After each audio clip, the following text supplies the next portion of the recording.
E, enfim, chegamos a um ano das eleições presidenciais. E esse é mais um desafio de 2026, né? Porque o Brasil caminha para mais um pleito sob clima de divisão política.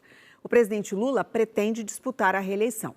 O ex-presidente Jair Bolsonaro, preso, continua no centro do jogo político, agora com o filho, Flávio Bolsonaro, como principal nome da oposição.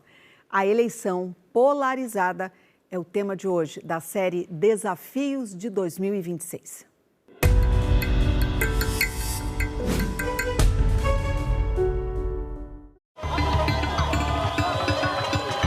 Realmente a gente vai ter uma manutenção da polarização. Essa polarização está configurada nas duas principais lideranças carismáticas que o Brasil tem. Vão estar radicalizados nos extremos, mas esses extremos estão cada vez menores do ponto de vista do conjunto da população.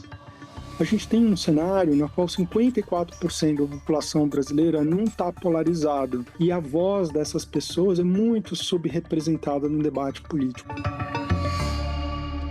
Em meio à polarização e ao cansaço de parte dos eleitores, especialistas avaliam que a tendência é de uma eleição mais eleitoreira em 2026.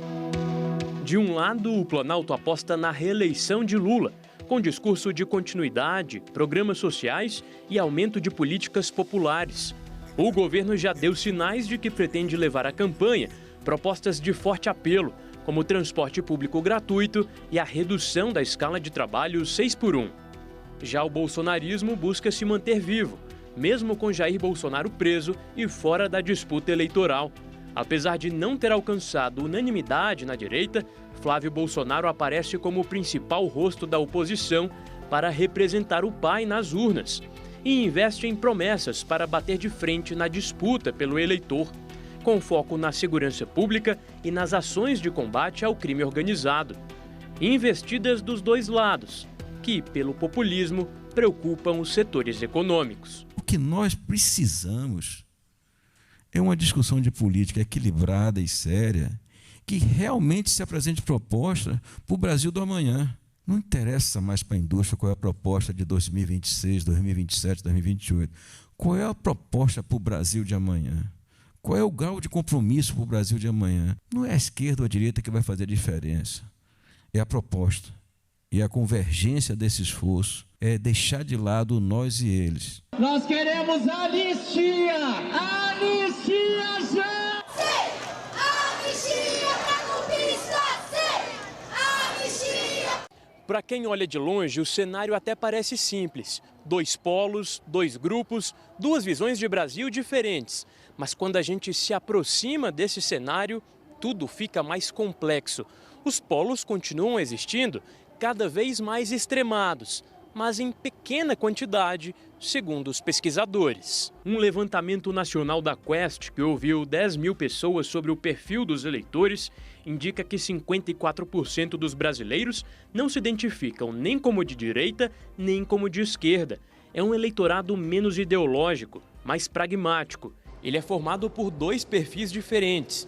De um lado estão os desengajados, aqueles eleitores que evitam falar de política.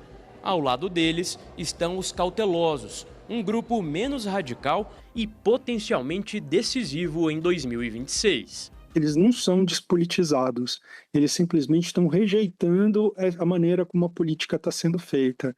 Eles sentem que eles estão sendo coagidos a se posicionar no local de trabalho ou quando eles vão numa reunião de família. São grupos mais pobres e que têm concepções políticas bem articuladas, mas muito pragmáticas. Eles estão buscando serviços públicos de saúde, educação de qualidade, eles estão buscando empregos que paguem bem, eles estão buscando melhorar de vida. Lutam por esse espaço nomes como o do governador de Minas Gerais, Romeu Zema, o de Goiás, Ronaldo Caiado, e o do Paraná, Ratinho Júnior, todos pré-candidatos à presidência. Há ainda Tarcísio de Freitas, governador de São Paulo, que tem dito que vai concorrer à reeleição e não disputará a corrida ao Planalto. Em comum, todos prometem anistia para Jair Bolsonaro e também para os envolvidos na tentativa de golpe. A falta de definição, porém, mantém o centro político sem um rosto claro. A gente tem um grande personagem de esquerda, que é o Lula. O Lula tentou fazer o Haddad acontecer, mas o Haddad não aconteceu. E pelo lado do Bolsonaro, a gente também tem ele e os filhos dele como grandes personagens políticos, que têm algum nível de carisma, que conseguem compor esse teatro da política, mas no fim das contas, quem é a grande estrela do Centrão? Quem é a grande estrela da terceira via? Não tem uma estrela da terceira via. E como não tem, fica esse vácuo, e aí no final das contas o que acontece é que a gente fica sempre viciado nesses mesmos personagens. Para o doutor e mestre em ciência política pela USP, Marcelo Suano, a polarização também é usada como um instrumento de poder, uma forma de manter na disputa aqueles que já ocupam o topo. A polarização diz respeito a quê? Esquerda contra direita ou direita contra esquerda? Não. A polarização diz respeito àqueles que querem mudar a estrada construindo uma nova e àqueles que precisam preservar essa estrada. A própria máquina se interessa por essa polarização porque, se o fizer, ela poderá, de certa forma, afastar aqueles que podem questioná-la. Aí você me pergunta, quem é, afinal de contas, essa máquina?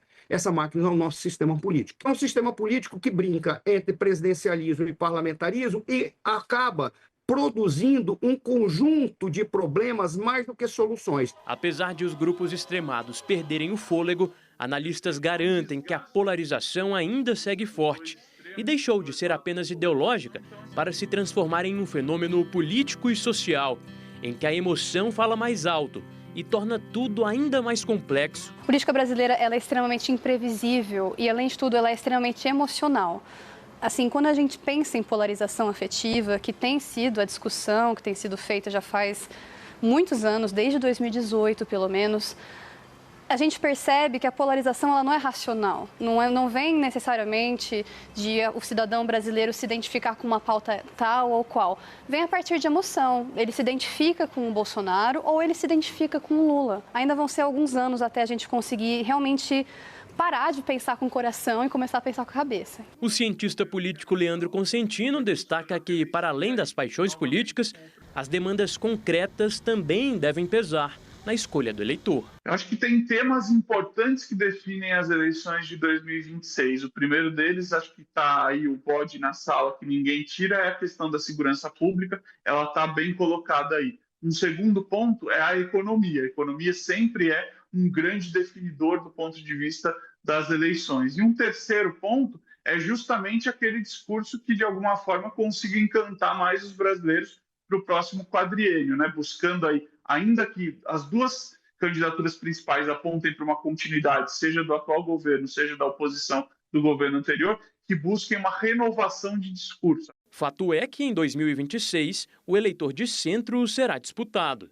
Como eles estão insatisfeitos com a maneira como a disputa política tem sido feita, eles são portadores de uma esperança de algo novo, né? A questão é se vai ter emergência de atores políticos capazes de gerar entusiasmo nesse segmento. Agora, se a gente está falando do centrão, aquele bloco ali mais fisiológico, mais pragmático, esse chega muito fortalecido, sobretudo no plano do Congresso Nacional, e esse vai, de alguma forma, buscar articular apoios, seja à direita com Flávio Bolsonaro, seja à esquerda com Lula, para tentar sempre garantir estar aí junto aos vencedores, como é de praxe do Centrão. O consenso entre os analistas é que a polarização já deixou marcas nos brasileiros. Eu tenho certeza que é uma história que todo brasileiro tem, que é de perder amigos, perder família, perder assim, pessoas muito especiais e importantes por causa da polarização.